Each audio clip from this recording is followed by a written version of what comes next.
Questions, where learning to ask the right questions can help you achieve lifelong success.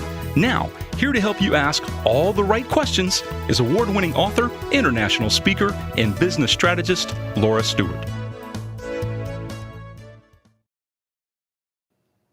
Good morning, afternoon, and evening, everyone, and welcome to the show. Boy, does it feel really good to say that. I have not done a show since June 7th. Those who watched my June 7th show or listened to it know that I've been dealing with COVID and long COVID and a number of other health issues, and just trying to fire up the brain power to do everything. This is the first time I've ever had a break this long.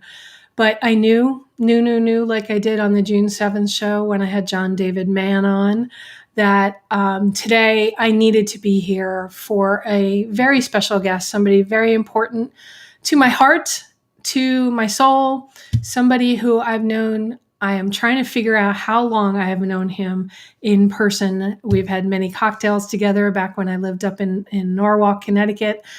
But somebody that I've admired for a lot of years for who he is as a person and who he is as an author and a newspaperman and as a leader in the world. And I had to come on today because he is launching his latest Geneva Chase mystery, The Whisper Room.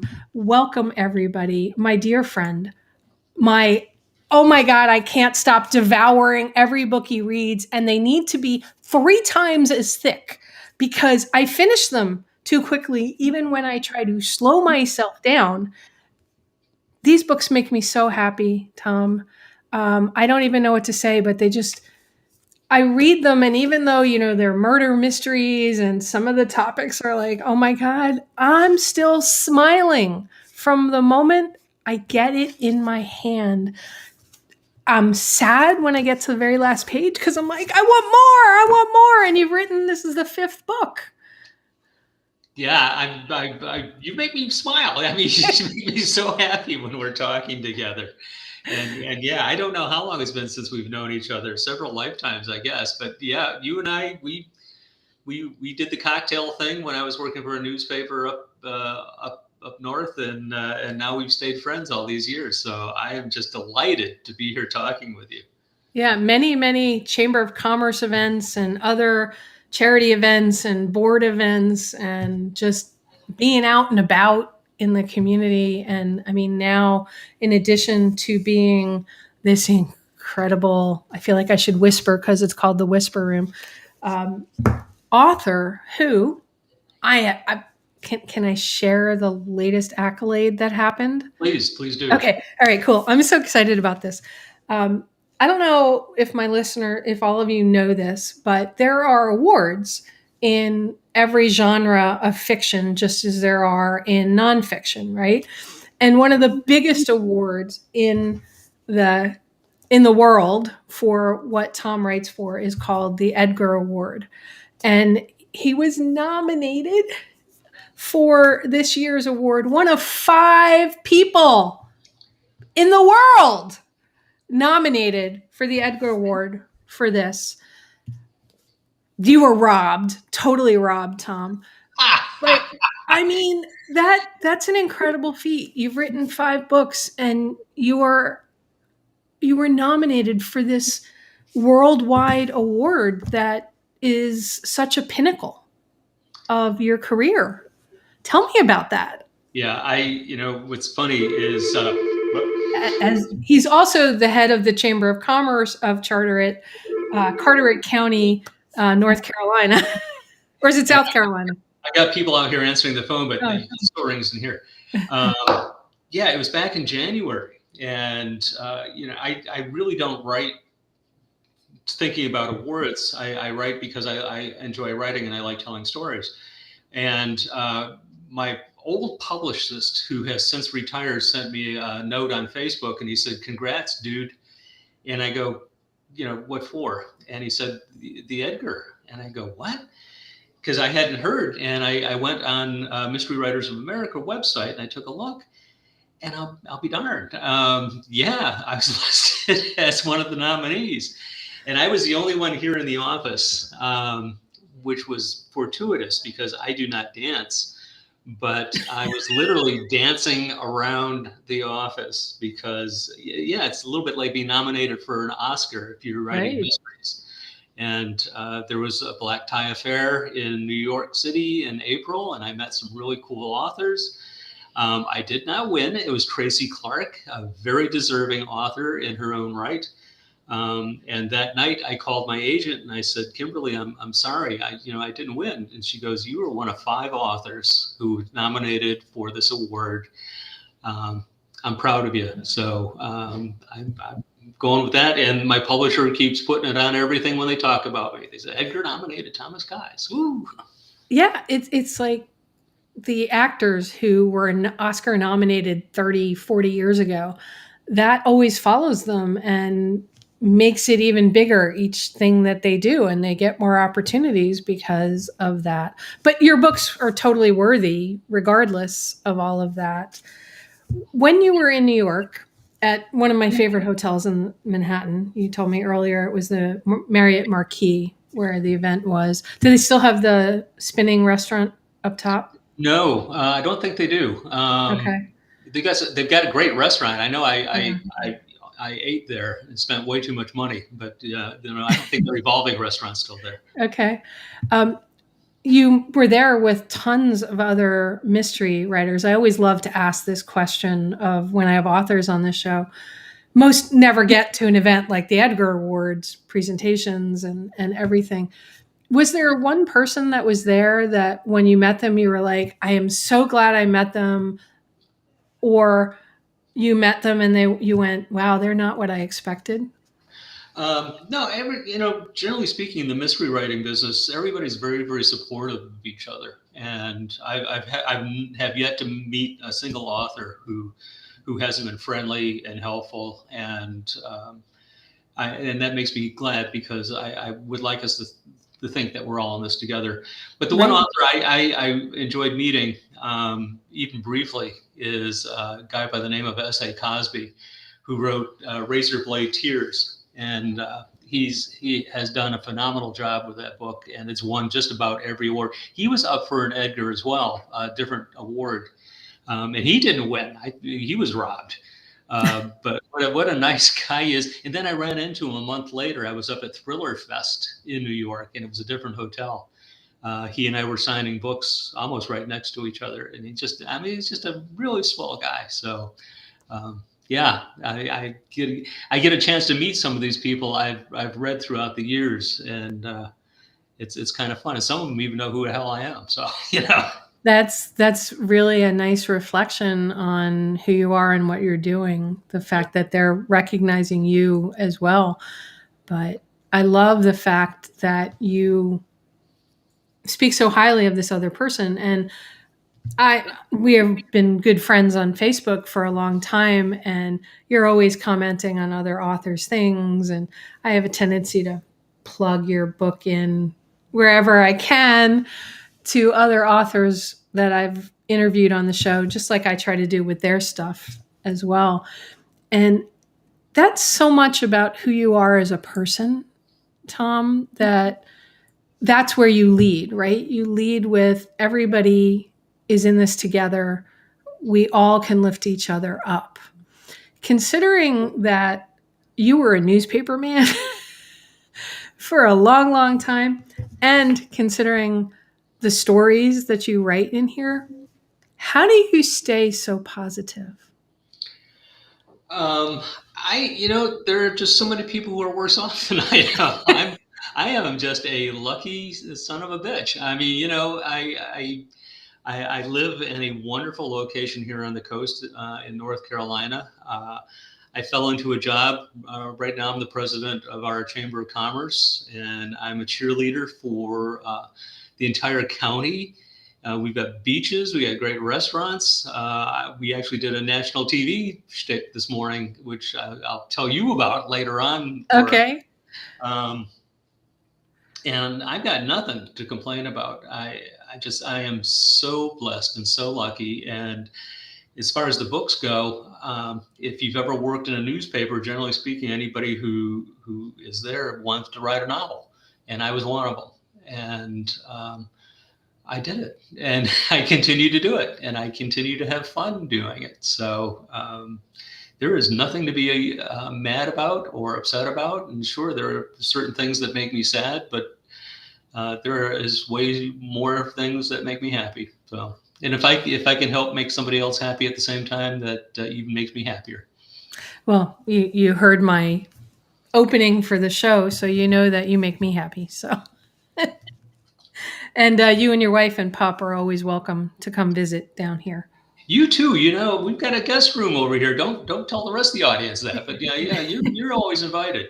Thanks. If I can ever get my ear fixed and I can travel more than 1 hour in a car, I'm there. I am completely and totally there. Good. You'd love it here. We got some, like I say, got some great restaurants, and I'm not a bad cook myself.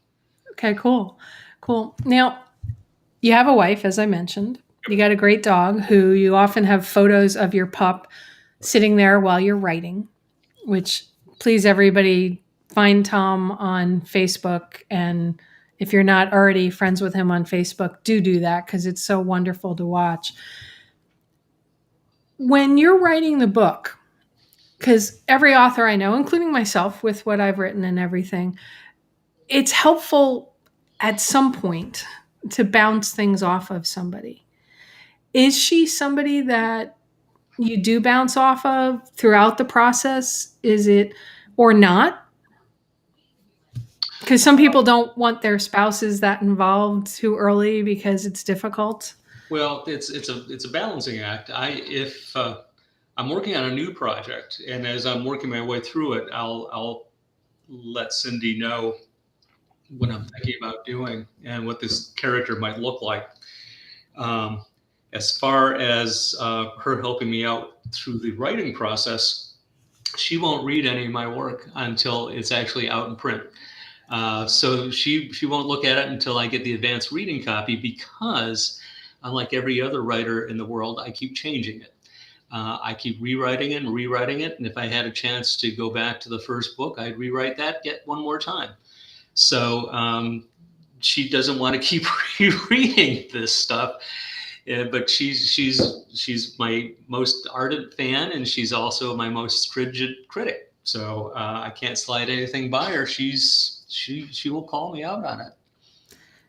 Do you have other people besides your editor and publisher and agent and stuff that you bounce things off? And how do you go about doing that? Because I know there's a lot of listeners today that, want to write a book or are in process of writing a book, and they love to hear everybody's process. Yeah. I teach creative writing at our local college, and of course. One of the things I tell them, in addition to writing every single day, is they should have a beta reader who will take a look at their work and help them edit it and let them know really realistically what they think about their work. You don't want somebody lying to you. You want somebody to be very, very honest. That being said, I don't have one. I work on my own, all by myself in my little office over the garage.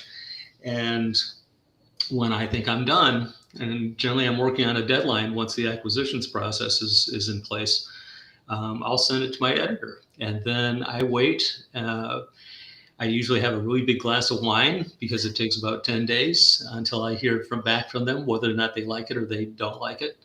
And with just one exception, they've always liked the work I sent. Of course, we do a lot of editing after that. There was one time on my second book, I sent the first 100 pages in, and my editor looked at it, and she goes, I see what you're doing here. I see you're putting all the pieces in place for the mystery, and that's all good. But nothing happens. It's boring.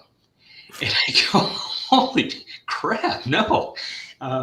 So I rewrote those 100 pages completely from scratch in less than 2 weeks and sent it off to it. And then she said, this is terrific. This is haunting. It's scary. It's fast paced. I love it. Keep going. So, it's the first 100 pages always go through the editor first, just to make sure you're on the right track. And then after that, I'm on my own. That's interesting because, I read it when it was in ARC, your second book. Mm-hmm. And it I can't imagine that you had written anything differently than what came out for those first 100 pages, because every one of your books, I'm just sucked in from the first paragraph. So that's interesting to know, really interesting that for that book, it didn't go as well. But that happens to writers, and you have to bounce back or just decide you're not going to be a writer. Well, yeah, and your editor is always brutally frank, and they have to be, and they better be. And I listen to my editors very, very carefully, because this is the business that they're in. And if they make a suggestion, you don't always have to take it, but you should really think about it very, very seriously. And most of the time, I will take their suggestion and I will make a change. Sometimes it's not precisely the change that they were looking for. Sometimes I look for a way to even make it better after that. But I am blessed with, I work with some fine people. It's really a testament, though, because once you find a great team, and your publishers have changed, because it got absorbed by source books now, and that can often derail an author. In this particular case, I think it went even more positive for you. Can you talk about what that was like when all of a sudden the person who's been publishing your books is no more and it's to a whole nother place? Yeah, it's scary as hell. Because you're not working with the same editor anymore. You're working with somebody different. You get used to working with someone, and you trust them. Like I say, you built a trust. In working with source books, it's a much larger company. They're very data driven, which is the way a business should be. I mean, they're in it to make a profit, but they're in it to help me sell books. And because source books has such a big marketing arm, and they're very good at what they do, they're able to get my name and my books in front of people that others really can't. Good, for instance, is they re-released Random Road last year before my fourth book was released to build some interest, and somehow got it into the hands of one of the head buyers of Barnes & Noble. And he liked it so much, they made a very large investment in Random Road, and then made a very large investment in Shadow Hill. And it was on the front table of all 600 stores for months. So, that's the kind of thing a big publisher can do for you. And that shows great belief, because I know from personal experience of coaching some authors and everything, or they're like, you've published a book, could you talk to my friend? And I always say yes, right? And so many of them go, well, if I sign with a big name publishing house, my book will be an immediate success. What do you say to that, Tom? Quick story. That's what every author would like, is to always. I've written it, therefore it will sell 1 million copies. They will, if you write it, they will come. Yeah. I can remember getting one of my royalty checks early on, and it was for something like $7.57. And I took it downstairs to my wife's home office, and I said, well, here I got, here's my royalty check. And she says, well, okay. And I said, well, I don't do this for the money. I do it because I enjoy doing it. And she grabbed the front of my shirt and she says, I never want to hear you say that again. So, the money is nice, sure. But, what you want people to do is read your story. You want people to enjoy it. It's like when you say, it's a page turner. And when people say, well, it only took me 2 days to read this book, that's a real compliment. It takes me a year to write it, but, it's a real compliment. So I love it when somebody says I couldn't put the book down. Well, I hope your royalty checks are bigger than the $7 now. I was so excited. I got a thing from Audible. I got a check for $10.62 for the audio version of What Would a Wise Woman Do? And, my book came out 9 years ago. and I never really promoted the audiobook that frequently, but apparently people are still, somebody has recently bought the audiobook off of Audible, and it's always exciting when you get that check from your publisher or from another source, but it means so much more when you get that review and you know people are buying it. So everybody, any of Tom's books that you have read so far, wherever you have bought them, put a review up on Amazon and barnesandnoble.com, anywhere. Put the reviews up and then share those reviews up on social media, because it makes a huge difference. There's my promo. Please, if boy, nothing. I mean, it helps sell books, but it also makes me feel better. Yeah, that's a beautiful thing. I mean, when I was reading the Whisper Room, and you and I have talked over the years, in between the books, and you're telling me you're writing on you've got a new book coming out, and I'm like, I don't want to wait, and you've talked about retiring your main character. Okay, for everybody on who's listening live or who might be listening to the podcast, all 5 books follow this one character, Geneva Chase, this incredible crime reporter, kick-ass person who's got an incredible group of people all around her. And yes, there's little areas in Fairfield County, Connecticut, and other areas that, because Tom and I are from there, I'm like, oh, I know that place. Oh, I love how he's changed that. That's very cool. So those are kind of fun things. But you've talked about maybe retiring this character and creating a different character. I'd like to talk about that, because this is a character, number one, that 5 books, you've been living her life as a male, writing from a female character, award nominated for it. What's that like to consider that and switch possibly to another character? And are you going to retire Geneva Chase? Because please say no. I'll read anything you write. It doesn't matter, but Sweet. I love the character. I don't know. At some point in time, I like spending time with Geneva Chase and all the other characters in the books, and they become like family to you. And for me, at the end of a book, there's a certain sense of relief, but there's also a sense of sadness that I won't be spending time with them for a little while. And but there's also, sometimes you're spending time around your family, and you don't want to spend any more time around your family anymore. You want to do something different. So, and I will tell you that I was only going to write as first person female Geneva Chase, just the one book, Random Road, and now I've written 5 of them. And it's not easy for me to write from the viewpoint of a female reporter. So I thought I'd try my hand at writing like a man, rather than, write like a girl. So, I was talking to my editor the other day, and we may not be ready to retire her quite yet. But we may be also looking at the possibility of a new series. So if I do one or the other, doesn't mean that I'm precluding the other one. It just means that maybe I'm going to be doing both. So there you go.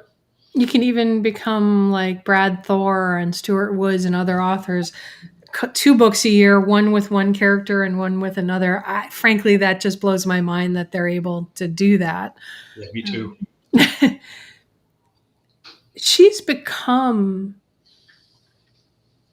has a life of her own, Geneva Chase, at least in my mind, right? Because I've read every book numerous times, especially, you've been on the show for each one. And when I have somebody on the show who's got a book out, I read the book multiple times, right? So once straight through, and then especially if it's a nonfiction book, the second time through of what kind of questions do I want to ask and whatever. And I'm not going to ask you specific plot questions or anything like that, because any question I would ask you I don't want anybody to have it spoiled for them.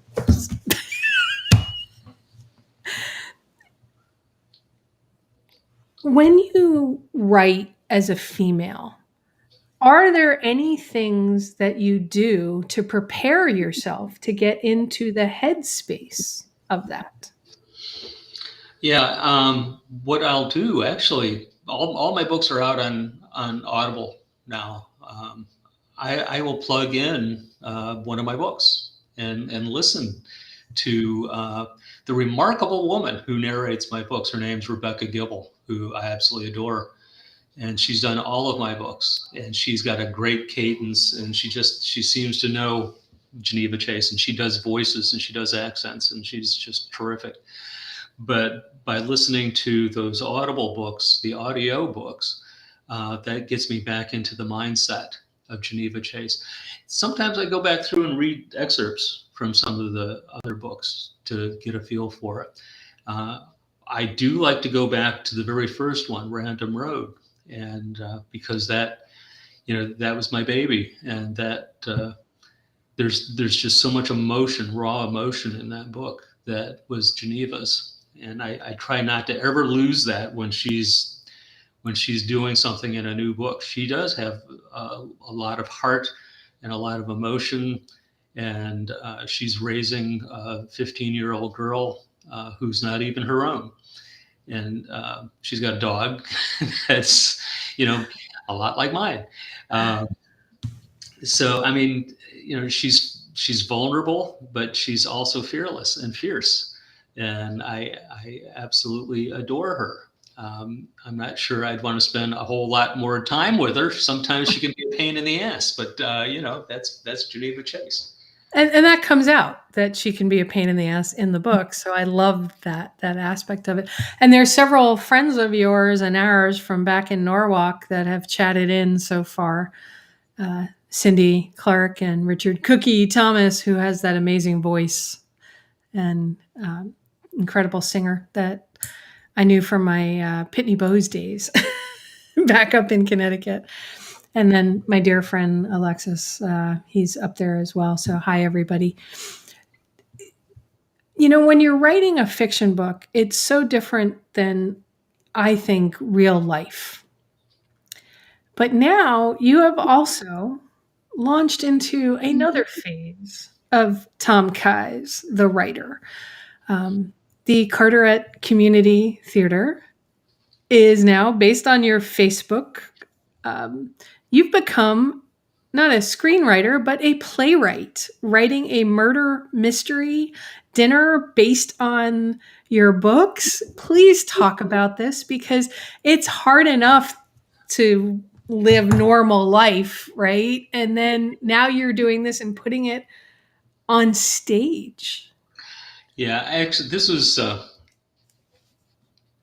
I have always done my book launches at a restaurant here called Floyd's, and the owner of Floyd's is a very dear friend of mine.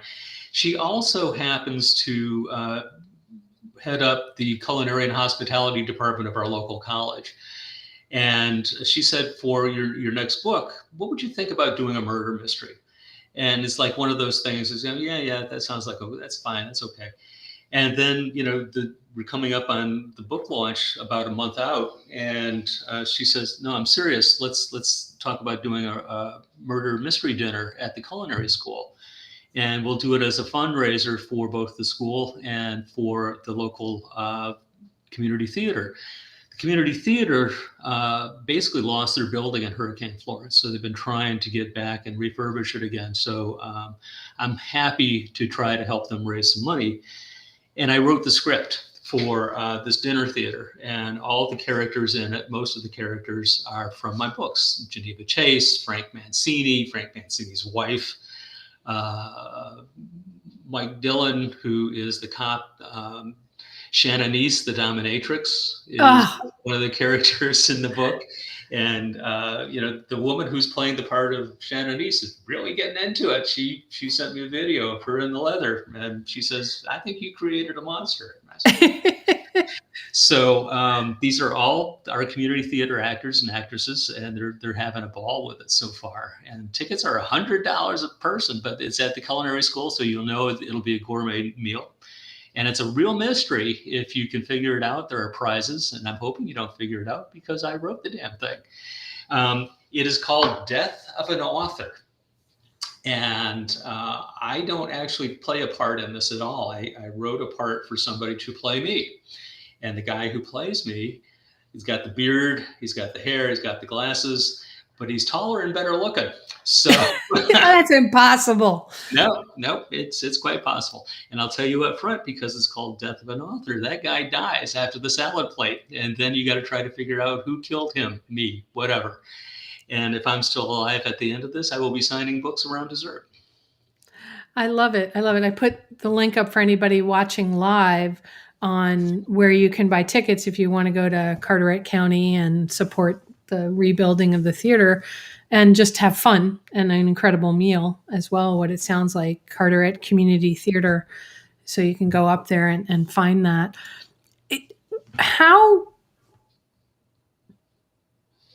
Trying to figure out the best way to word this question. I'm still dealing with COVID brain, which is so much fun. Writing the play versus writing a book, did you find you had to create a different process, put yourself into a different mindset? And if so, what was that like? Yeah, because it's even different from writing a play on a stage, because this will take place in and amongst the audience. The characters are actually seated with the audience, and they'll get a chance to interact with the audience before dinner, and then after the author dies, there'll be some cocktails, and they'll be able to interact with the characters yet again. And it's primarily dialogue, but you also have to write some action to it, and the director is going to be handling most of that. So it's mostly dialogue, and I can't write the description, or I can't write what people are thinking. You have to get them to say these things and act it out. But what is very, very gratifying for me, we've done a couple of read-throughs, table readings, and the actors and the actresses seem to really get into it, and they laugh at all the right places. So, I mean, that's really cool. Everybody's sworn to secrecy. Nobody can tell you how this thing ends. And I'm looking forward to it. A little anxiety going on, but my part is pretty much done. I've written a script.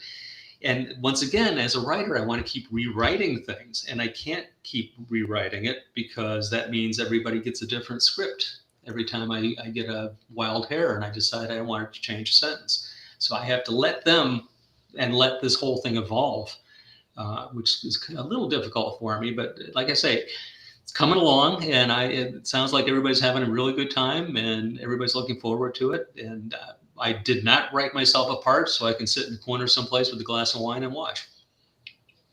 Do you have visions of this becoming something that other theater groups might buy, or restaurants, to do a murder mystery dinner? Like, what was the really big one up in New York? Somebody in somebody's wedding. Yeah, I don't remember what the title was, but that was huge for a while. Yeah. And I don't know. I have no. You could go up to Norwalk, Connecticut, and arrange for some place to do it. I could, yeah, that would be fun. I'm not sure. I kind of lost touch with a lot of those restaurants up there. I know the Norwalk Hotel has that restaurant, and he's still an old friend, so we could probably do it there. There's so many different places you could potentially do it up there. That would be. Now, a couple of them might not after Whisper Room comes out, especially one with a location setting in here, but that's okay.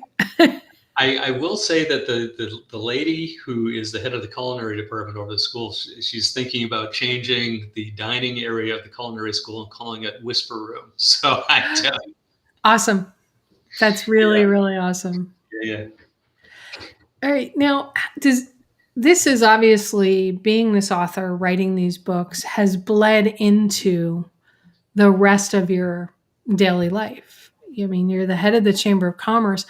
How does that impact your daily life as the head of the Chamber of Commerce, or doesn't it? I try not to let it. On occasion, if we're at some Chamber of Commerce event in the evening, I'll have somebody walk up to me and ask if I'll sign a book, which I'll always do.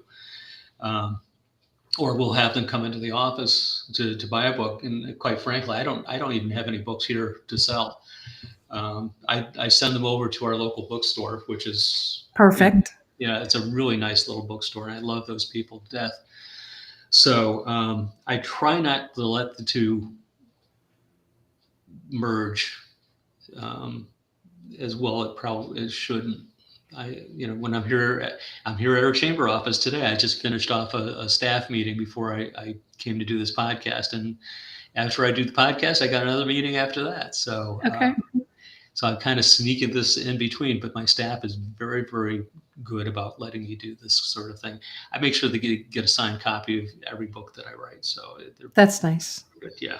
That's really nice. And you support the local independent bookstores, which is so critical. And Barnes and Noble to me has always been a local bookstore because so many cases in towns I've lived in, it was literally the only bookstore Yeah.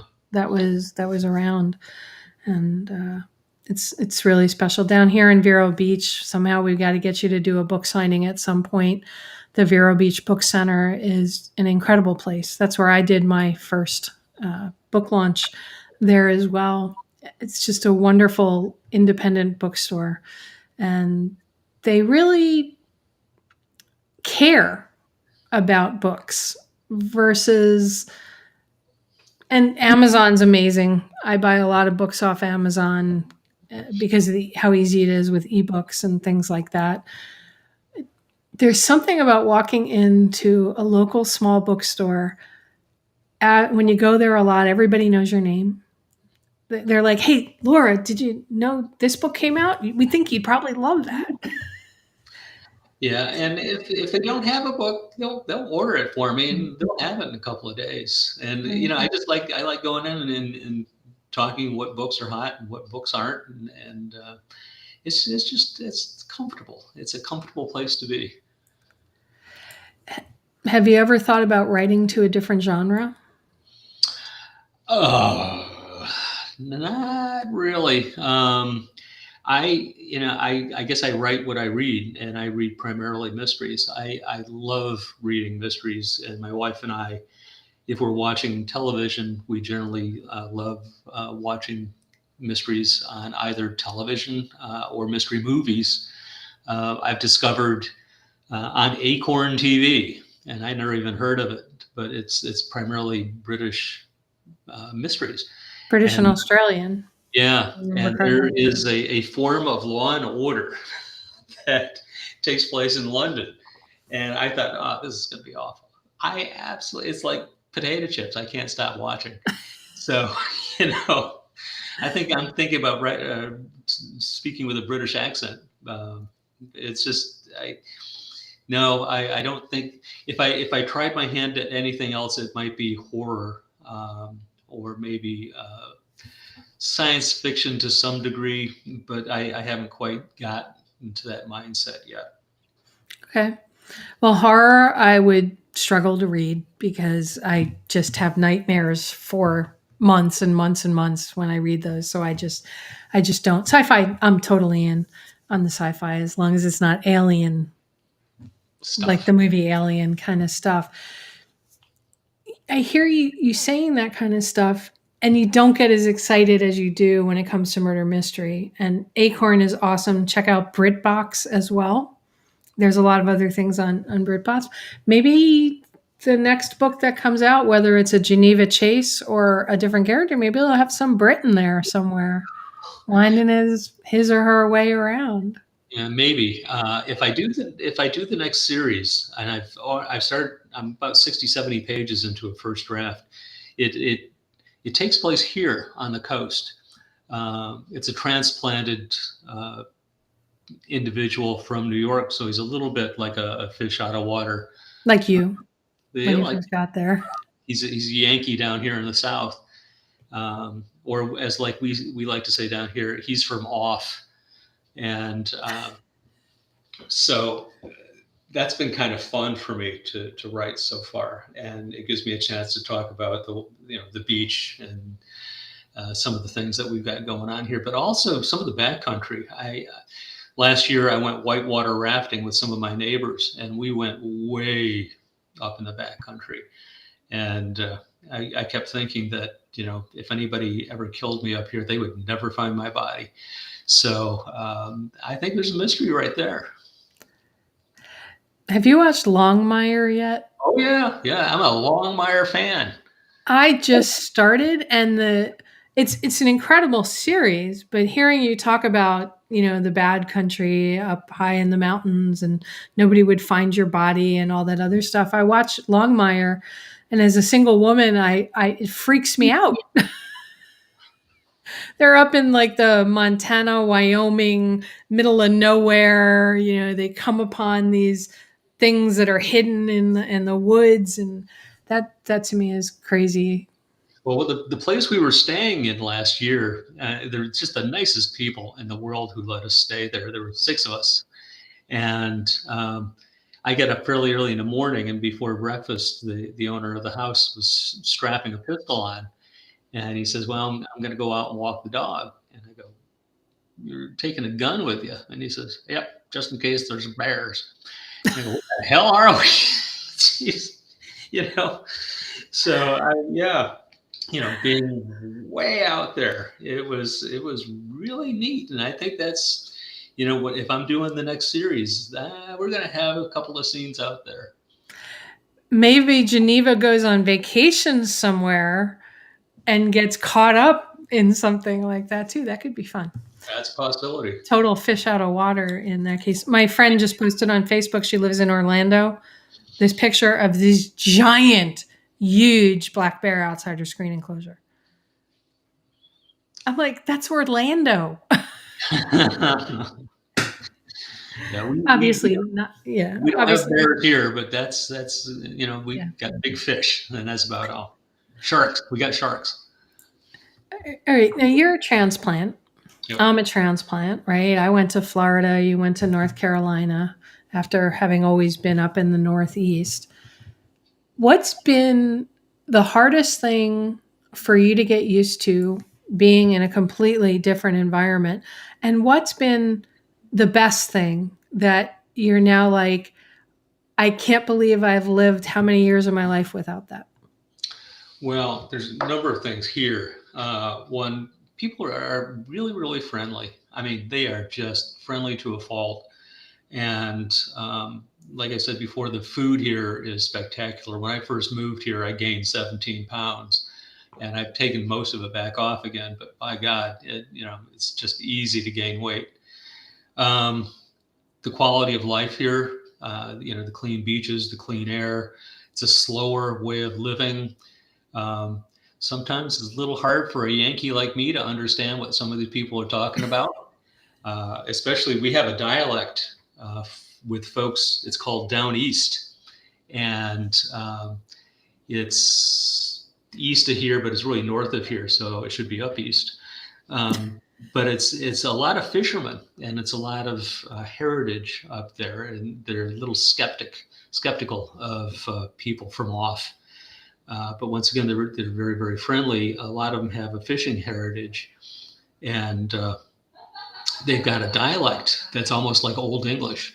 First time I heard it, I thought somebody was speaking with an Australian accent. Really? But, yeah, it's a down east dialect, and if you look it up, you can look it up on YouTube, down east dialect, and that'll give you some idea that it's almost incomprehensible sometimes.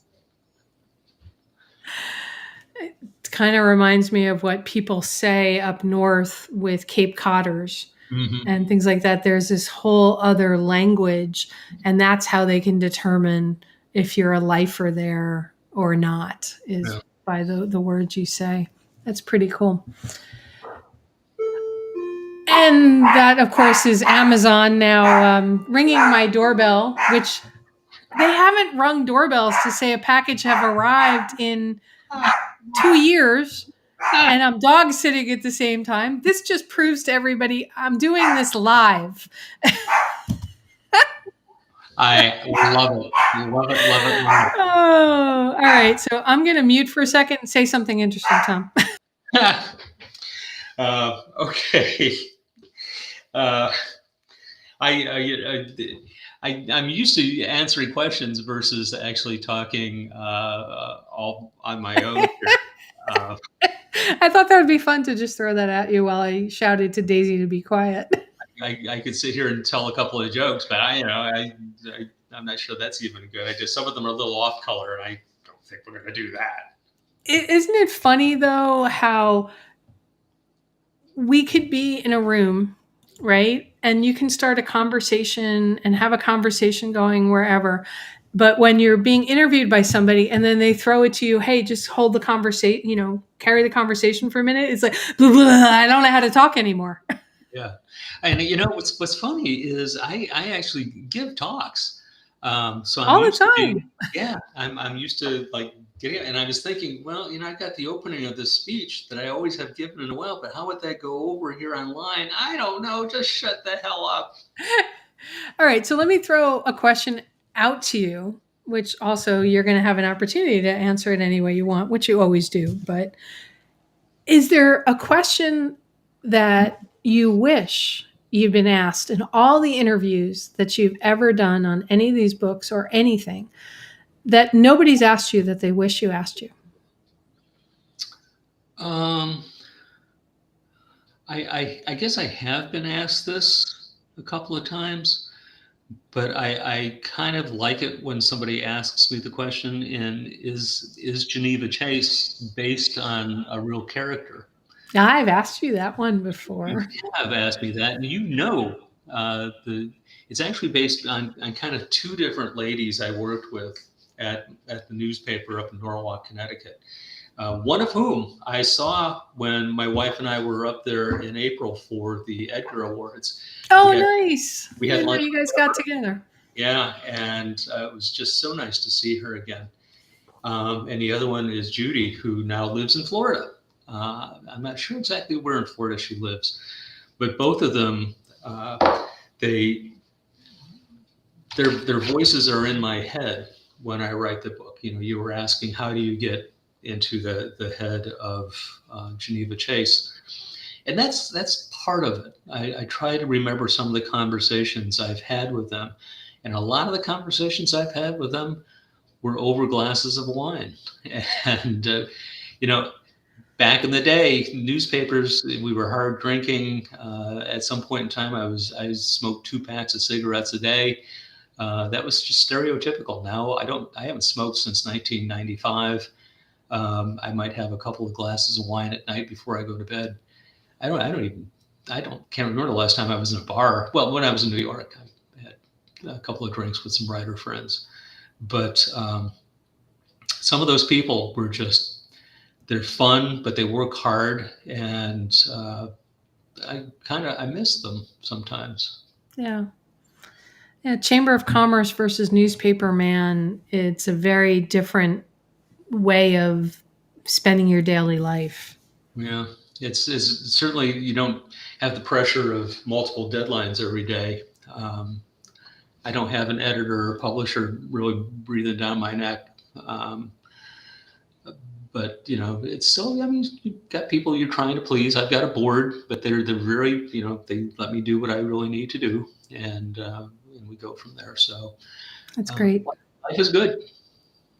Okay. Last thoughts you want to share with everybody? Besides, buy The Whisper Room anywhere you can get your favorite books, on Audible or ebook, or I happen to like paper because I don't know. I just like paper books for special books. And then if you do, review it, right? But anything you'd like to say? Last thoughts? No, I would like to know how people think, what they think about the book. It always makes me wonder, whether or not I gave away the ending. So far, I don't think I did. There's reference to a movie in The Whisper Room. It's one of my favorite flicks. Boy, I'll tell you, if I could write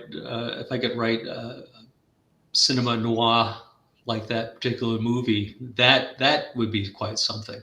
And the next book I do write, if it's a new series, it will be more of a mystery noir kind of book, I think. Well, you're kind of started moving towards that with your Carteret community theater murder dinner mystery thing.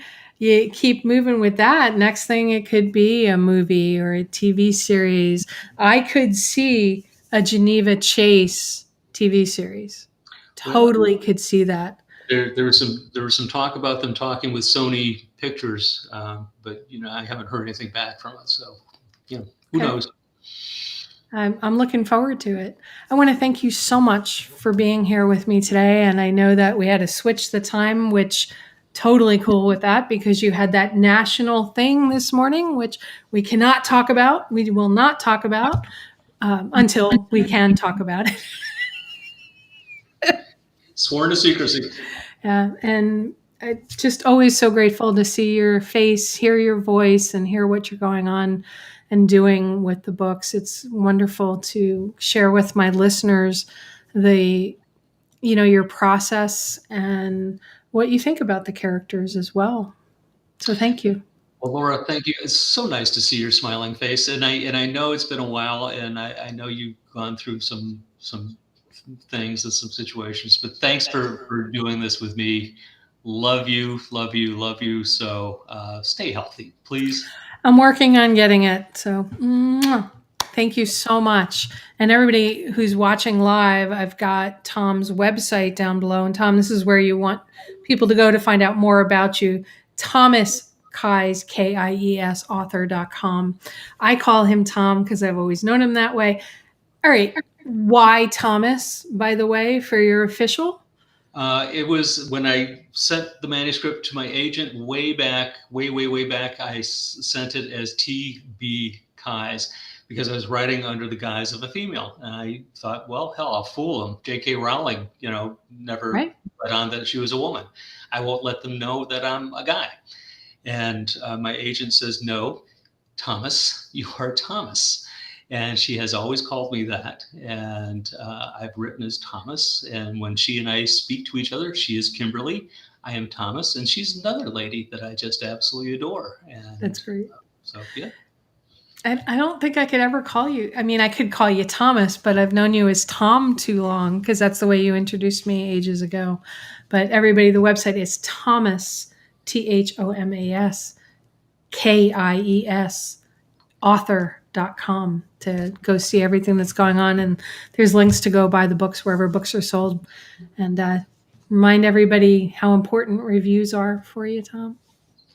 Thank you. It's really important. It does a number of things. It helps us sell books, obviously, but when you're anxiety ridden, like most writers are, we need the feedback. Well, thanks for being on the show again.